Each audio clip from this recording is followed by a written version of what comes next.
আসসালামু আলাইকুম বন্ধুরা, আশা করি সকলে ভালো আছেন। আমাদের ফোনটা যাদের ফোন অটোমেটিক বন্ধ হয়ে যায়, তো অটোমেটিক বন্ধ কেন হয়ে যায় বা এর সমাধান কি ভিডিওতে দেখাবো। চলুন শুরু করছি ভিডিওটি। এখানে ফার্স্ট অফ অল অবশ্যই ভিডিওটিতে একটি লাইক দিয়ে কন্টিনিউ করবেন। এখানে আমরা প্রথমে কি করব, সেটিংসে চলে যাব।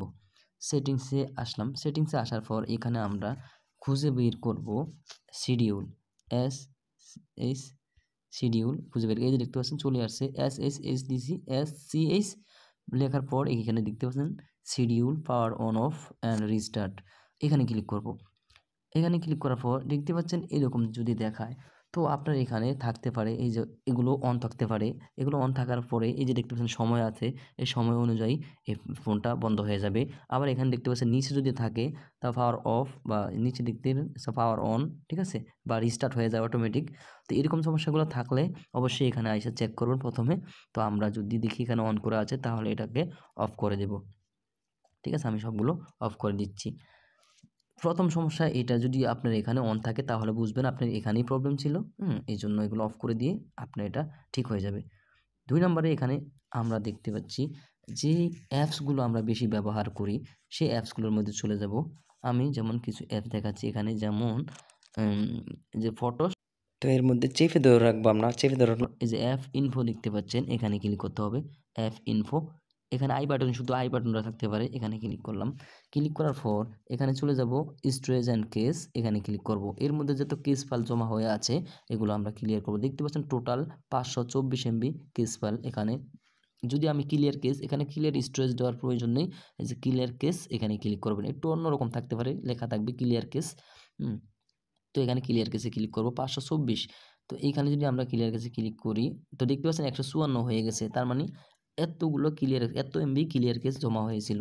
তো আমরা যেগুলো বেশি বেশি এখান থেকে ব্যবহার করি প্রত্যেকটা আমরা এভাবে ক্লিয়ার কেস করে দিব। তারপরে কি হবে, আমাদের র্যাম বা রোম এবং প্রসেসরের উপরে চাপ পড়বে না। প্রসেসরের উপরে চাপ পড়ার ক্ষেত্রেও কিন্তু এই সমস্যাটা হতে পারে, পাওয়ার অফ অন হতে পারে, ঠিক আছে, অটোমেটিক।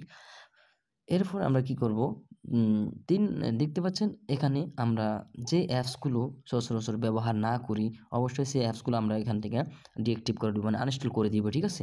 এরপর আমরা, এবং যে ভিডিওগুলো বা ফটোগুলো আমাদের প্রয়োজন নেই, সে অপ্রয়োজনীয় ফটোগুলো বা ভিডিওগুলো আমরা এখান থেকে গ্যালারি থেকে সেগুলো ডিলিট করে দিব, যেগুলো আমাদের প্রয়োজন নেই, ঠিক আছে। এর ফলে আমাদের রুম বা র্যাম এবং প্রসেসর এগুলোর উপরে চাপ কম পড়ার ফলে এই সমস্যাটা আমরা, এই এই সমস্যা থেকে আমরা সমাধান পেয়ে যাব, ঠিক আছে, মুক্তি পেয়ে যাব। এরপরে আমাদেরকে কি করতে হবে, এগুলো করার পর আমরা কি করব, ফোনটাকে একবার বন্ধ করব। ফোনটাকে বন্ধ করে রিস্টার্ট করে দিব, ঠিক আছে। এই যে রিস্টার্ট করে মানে অফ করে একবার অন করব, তারপরে এই সমস্যাটা সমাধান হয়ে যাবে। যদি না হয় এরপরে আপনাদেরকে কি করতে হবে, এরপরে এই সমস্যা আপনার ফোনে যে সেটিংগুলো, এতক্ষণ আমি সেটিংগুলো দেখালাম যে আমাদের সেটিংগুলো বা ফোনের সমস্যা থাকলে এগুলো হয়ে থাকে, ঠিক আছে। এগুলো করার পরে যদি না হয় সেক্ষেত্রে আপনি ফোনটাকে রিসেট মেরে দিবেন। মানে রিসেট মানে আপনার অপশন থেকে রিসেট মেরে দিবেন। তো আপনি রিসেট মারলে ফটো ভিডিও এগুলো ডিলিট হয়ে যাবে, বা আপনি জিমেলটা রিমুভ করে নেবেন আপনি ফটো ভিডিও ব্যাকআপ দিয়ে। তারপরে আপনি কিন্তু এই মানে ফোন রিসেট মারবেন, ঠিক আছে। তো ফোন রিসেট মারার পরও যদি না হয় তাহলে বুঝবেন আপনার হার্ডওয়্যারের প্রবলেম আছে, আপনার এখানে পার্টস ফেরদের কোনো প্রবলেম আছে।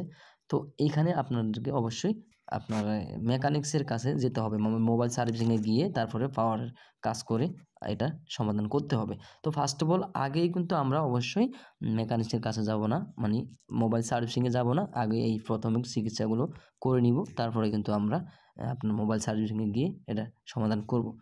আশা করি বুঝতে পেরেছেন। ভিডিওটি যদি ভালো লাগে থাকে অবশ্যই শেয়ার করে দিবেন, অনেকের উপকারে আসবে। আপনার হয়তো প্রবলেম সলভ নাও হতে পারে, অনেকেরই কিন্তু এতে প্রবলেম সলভ হবে। তো এই ভিডিওটি অবশ্যই শেয়ার করে দিবেন, আর চ্যানেলটি সাবস্ক্রাইব করবেন আর নিত্য নতুন ভিডিও পাওয়ার